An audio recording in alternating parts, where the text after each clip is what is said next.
Hey beautiful people, welcome back to Angelic Embrace, where we document and narrate the glorious and life-changing near-death experiences sent in by you guys. It is greatly appreciated. So sit back, relax, know that you are loved, and let's get into today's near-death experience story. Consider subscribing and watching to the end to find out what happens. The event took place throughout the summer of 1996. I had just turned 20 years old and was on my way to a public festival that was being held next to a lake for swimming.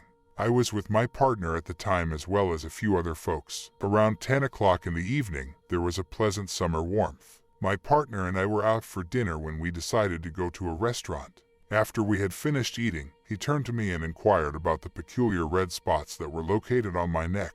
Since my early youth, I've been aware that I had allergies, but I've never experienced any skin issues related to them. When we had gone approximately 200 meters in the direction of the event, I started to feel a little lightheaded.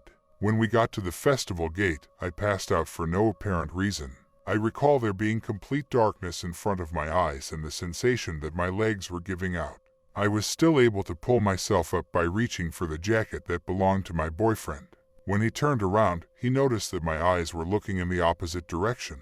An additional companion appeared out of nowhere and grabbed me. They brought me outside onto the street, set me down on the pavement, and then called for an ambulance. Nothing about this has even caught my attention.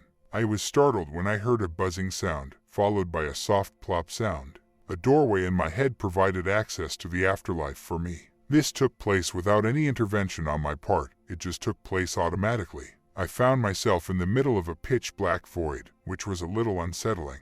I needed to get my bearings and was conscious of the fact that even though I couldn't see my body anymore, I was still myself with all of my feelings, personality traits, and thinking even though I couldn't see it. It made no difference whether or not they had a physical body. I had a positive, buoyant, and unrestricted feeling.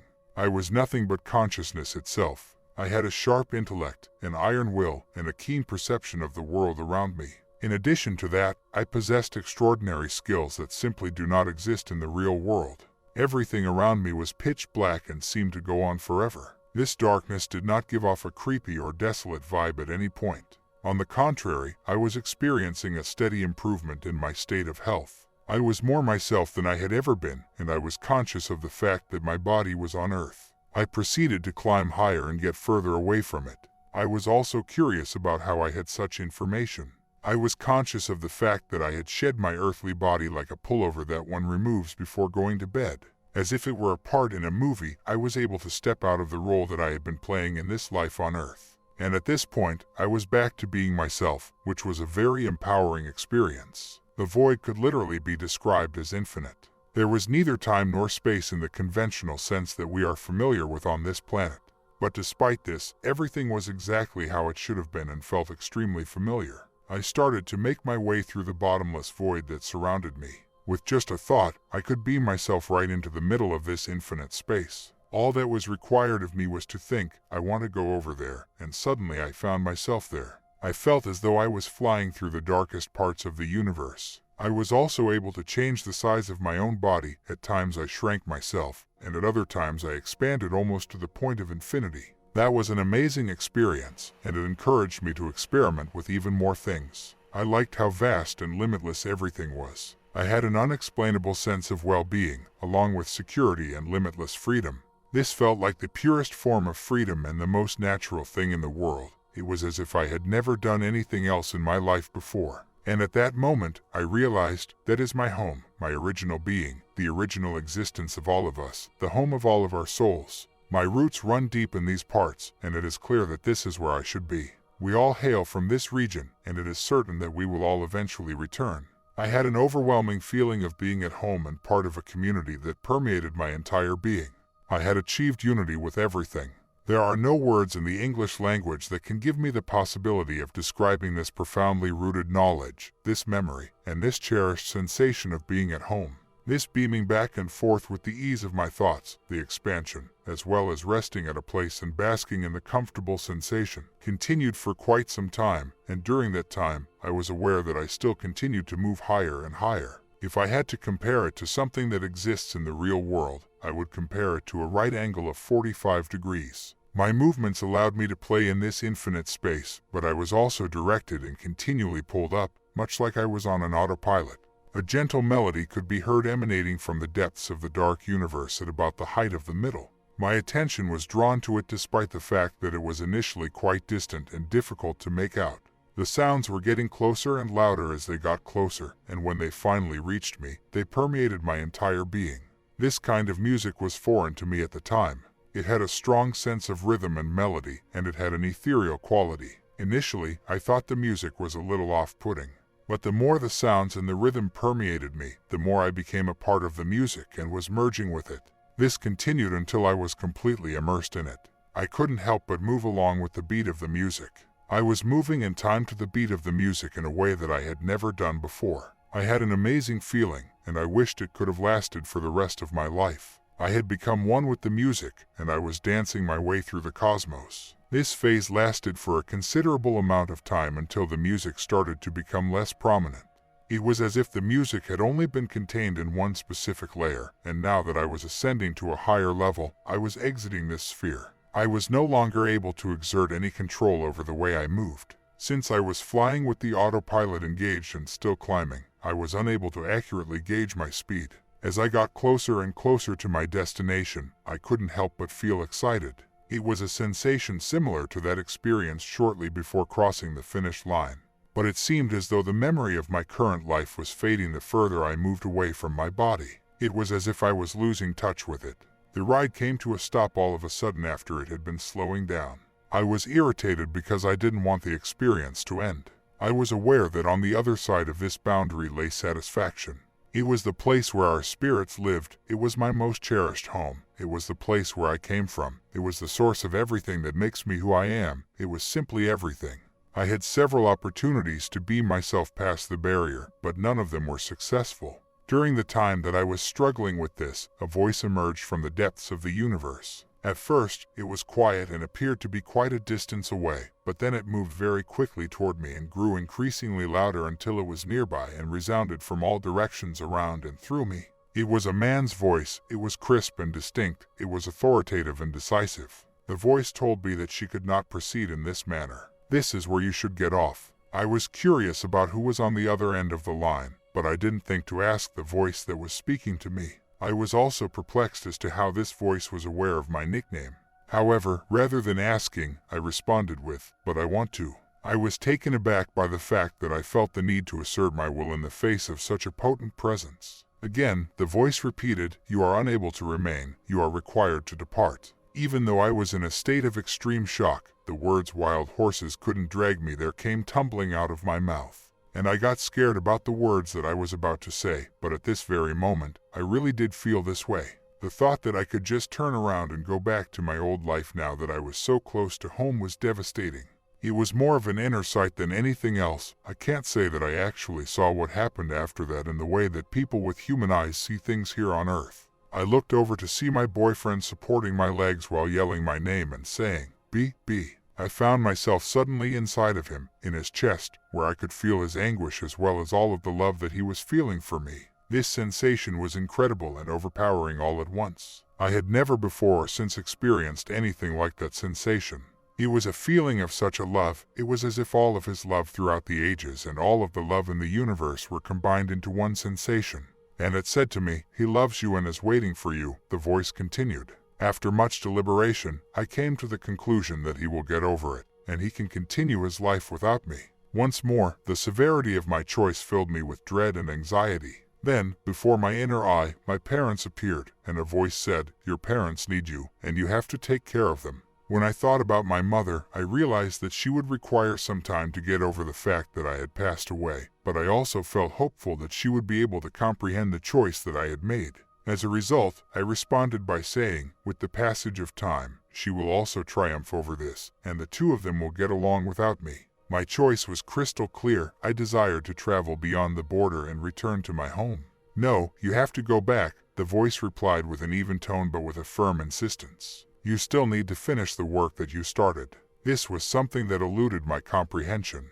How does it work? What kind of esoteric discourse is this? What sort of responsibilities? We are not suddenly enlightened when we leave our bodies, but we retain all aspects of who we are as individuals. I apologize for any disappointment this may cause. My ideas had unquestionably been taken into consideration, but I did not receive any response to them. I was left wondering what exactly was meant by the sentence, "You still have to fulfill your work," which continued to echo in my head for a while after it had been spoken. It was very much like I had been assigned a mission. Despite the fact that I did not receive an answer, I persisted in my efforts several times to cross the invisible border. However, I was unsuccessful. It felt like I was being pushed back with some kind of compressed air, and after that, I was speeding directly down towards the earth and my body. I experienced a feeling that was profoundly disorienting. I had the impression that I had been abandoned. At the halfway point, which was formerly the location of the enchanting music, I fervently wished that the music would appear once more. I would have given anything to be able to combine my sounds once more with those. On the other hand, I made rapid progress toward the ground. I slowly came to the realization that the only option I had was to resume my previous life. When the ride came to a sudden stop, I became aware that I was hovering just above my body.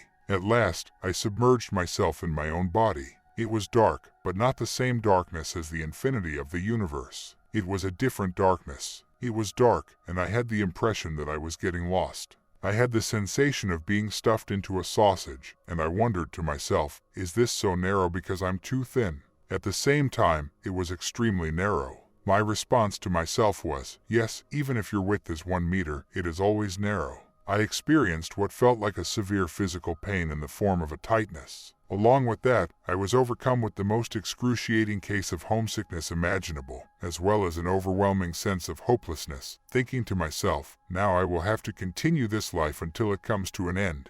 This idea left me quite depressive. In my previous life, I was not familiar with these kinds of feelings, and I have not experienced them to the same extent since then. But at that time it was very bad, and I realized that if I couldn't bring myself to combat this depressive feeling with positive ideas, I might continue to suffer from depression for the rest of my life. This was a dreadful picture that kept popping into my head. What an emotional roller coaster. Just a short while ago, my home was within reach, and I had been looking forward to entering heaven. However, at this moment, I was more depressed and sad than I had ever been before. It was necessary to find a solution.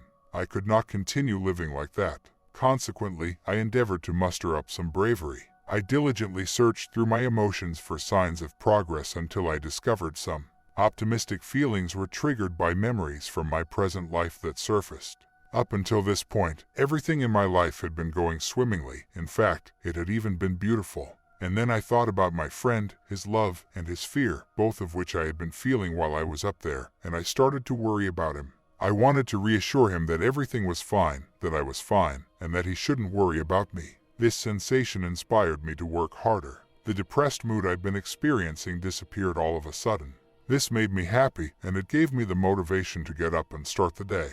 After this, there was a brief period of silence, an absolute silence, and then I heard something that sounded like a swooshing in my ears. This was the first time I had a real physical sensation in the traditional sense. I was now aware that my soul had once more re-established a full connection with my body, and I could quite literally feel the moment when this reconnection took place. As the ringing in my ears grew increasingly loud, I became aware that my biological circuit had been restored.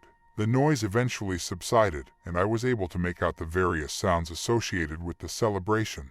The memory of the occurrence was still fresh in everyone's minds. And at this point, the memory of the earlier event, which was that I had passed out, came flooding back. Even though my eyes were still closed, I was still able to tell who was seated next to me. It was one of my close friends who did it. My hand was held by her. I responded with, "S." Did I talk or move in an odd way? Because while I was having this experience, I was simultaneously talking and dancing. During my blackout, I had the terrifying thought that I might have acted in an odd manner. He responded by saying, "No, you were just lying there." This gave me a sense of relief. I responded by saying, "I just had a fancy dream. There was a voice talking to me and a music that moved me a lot," and I went on to describe the dream in more detail. She responded with a yes, yes, urging me to let myself wake up completely. When my boyfriend realized that I was awake, he let me fall asleep naturally by letting my legs fall to the ground, where they landed with a thud. It would appear that he was in a state of shock at the time, and a few of his close friends were guiding him away. In most situations, the fact that I was awake came as a great relief. I was aware that the ambulance had arrived on the scene and that the paramedics were en route to my home at the time. I had no intention of doing that. I had no complaints, though I did find the uncertainty surrounding my situation to be rather annoying. As a result, I was sitting upright. I was aware of the fact that I felt completely clear, perhaps even clearer than I have ever felt before, as if there had been some sort of cleansing or clarification that took place. Even though my friends were annoyed that I was sitting up, I didn't give a damn about it. As a result, I stood up completely, which prompted the others to begin to freak out.